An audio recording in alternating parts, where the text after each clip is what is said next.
Ces deux exemples montrent que, quoi que vous pensiez de ces startups, certains acteurs historiques ont perçu de la valeur dans ces insurtech. Bienvenue à toutes et à tous dans ce nouvel épisode de Tonalité InsurTech, la capsule. Avec ce format, l'idée est de partager avec vous de manière plus régulière mes réactions ou réflexions sur des sujets d'actualité ou des articles parus récemment. Le tout pour mieux appréhender l'innovation à l'œuvre dans l'assurance. Bonne écoute! L'insurtech n'a pas de sens. Au-delà de ce titre un brin accrocheur, j'en conviens, je souhaitais discuter de la pertinence d'avoir un seul terme, insurtech donc, pour résumer autant de positionnements et de modèles en réalité différents. Ça me semble forcément réducteur.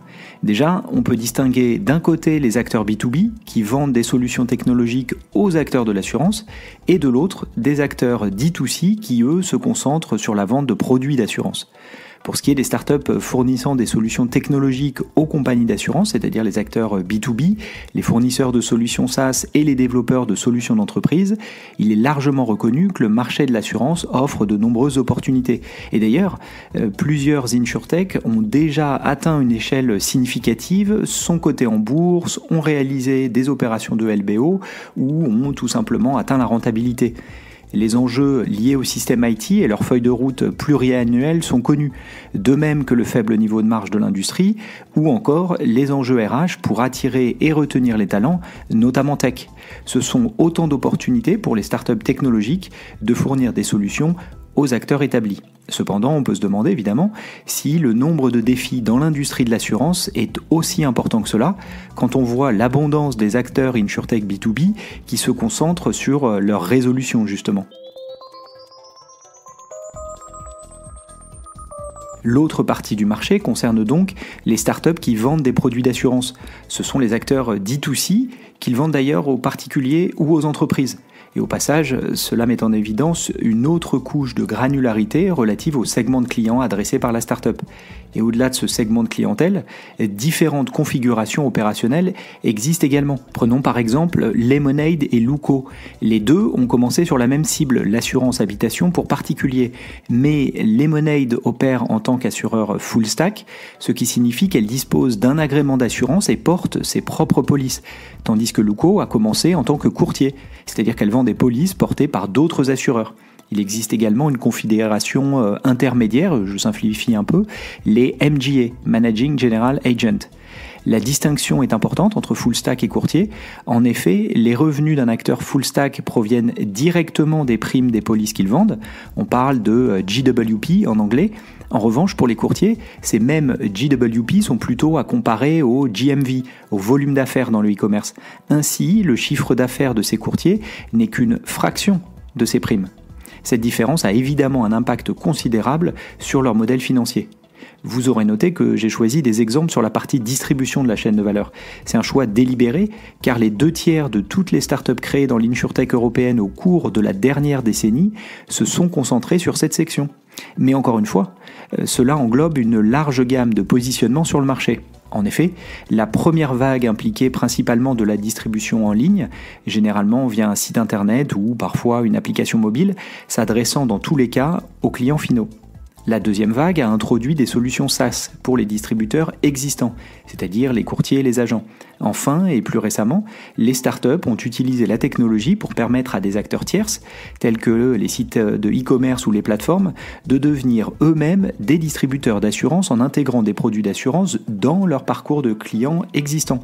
C'est ce qu'on appelle l'assurance embarquée ou Embedded Insurance en anglais.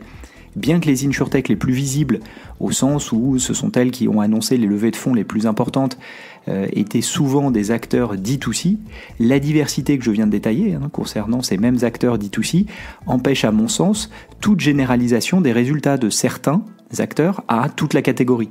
D'ailleurs, si on revient aux deux startups mentionnées plus haut par exemple, la première a conclu un partenariat avec un bancassureur de premier plan en France et la seconde a été rachetée par un grand assureur européen. Ces deux exemples montrent que, quoi que vous pensiez de ces startups, certains acteurs historiques ont perçu de la valeur dans ces insurtech. Combien de valeur, ça c'est évidemment un autre débat. Et pour conclure sur les acteurs D2C, je soulignerai que plusieurs ont déjà atteint des maturités significatives, rassemblant pour certaines entre 500 000 et 1 million de clients.